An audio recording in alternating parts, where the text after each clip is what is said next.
The man returns to town only to discover a horrifying scene. Rotting corpses fill the streets and cars. There's been no war, and the news hasn't reported any emergency. As he panics, an alarm suddenly sounds. He looks up to see several shocking warning messages.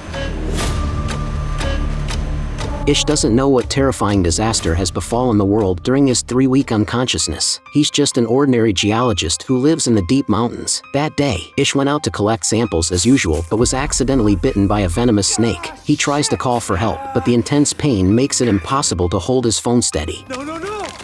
With no other choice, he cuts open the wound with a knife and sucks out the venom with his mouth, spitting it out. Even so, his head starts to feel dizzy, clearly indicating that the venom has penetrated his body. Ish, clinging to his last bit of consciousness, staggers home. After half a day's journey, he finally reaches his cabin. By this time, the poison has taken effect, and he collapses onto the bed, falling unconscious. The snake's venom torments Ish, making him wish for death, and his hand swells up like a pig's trotter. In his hazy state, he seems to feel someone continuously knocking on the door, but he can't respond at all. In the middle of the night, the roar of a helicopter and extreme hunger barely wake him up. After wolfing down some food, he falls back asleep. After an unknown period, Ish finally wakes up. Seeing his hand has recovered, he breathes a sigh of relief. Strangely, his hair and beard have grown quite long, and the car outside is covered in dust. But Ish doesn't think much of it and decides to go to a nearby town to buy some food. However, when he reaches his destination, he's stunned. There's not a single pedestrian on the street, and not far away lies a police officer's corpse, apparently dead for a long time. Ish realizes something is wrong and immediately gets in his car, stepping on the gas to rush to his parents' house. On the way, he learns the horrifying truth from the radio broadcast. An unknown virus has suddenly swept the world, not only highly contagious but also deadly. With no effective vaccine, the vast majority of humans have died because of it. Ish nervously pushes open the door, and although he has already guessed the outcome, he still can't come to terms with the cruel reality. After burying his parents, he decides to look for other survivors. He first goes to the church, but it has turned into hell. Corpses in miserable states are everywhere, making one's hair stand on end. Ish doesn't intend to give up. He goes to the mall to collect some supplies and weapons, preparing to head to a larger city. However, halfway there, he finds the road blocked, and the depression he's been suppressing for days finally erupts.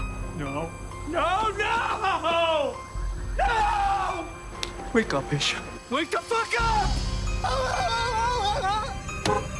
He has no choice but to take a detour and continue. As darkness falls, lights suddenly appear on the horizon ahead. This gives Ish hope again, so he steps on the gas and speeds forward. But to his surprise, although the entire city is lit up, there's still not a single person visible on the streets. Unwilling to give up, Ish enters a building. The casino, which should be bustling with activity, is now dead silent, with no cheers from winners or wails from losers.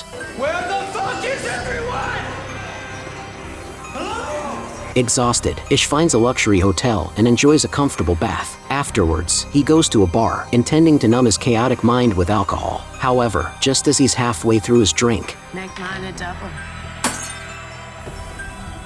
We frightened you.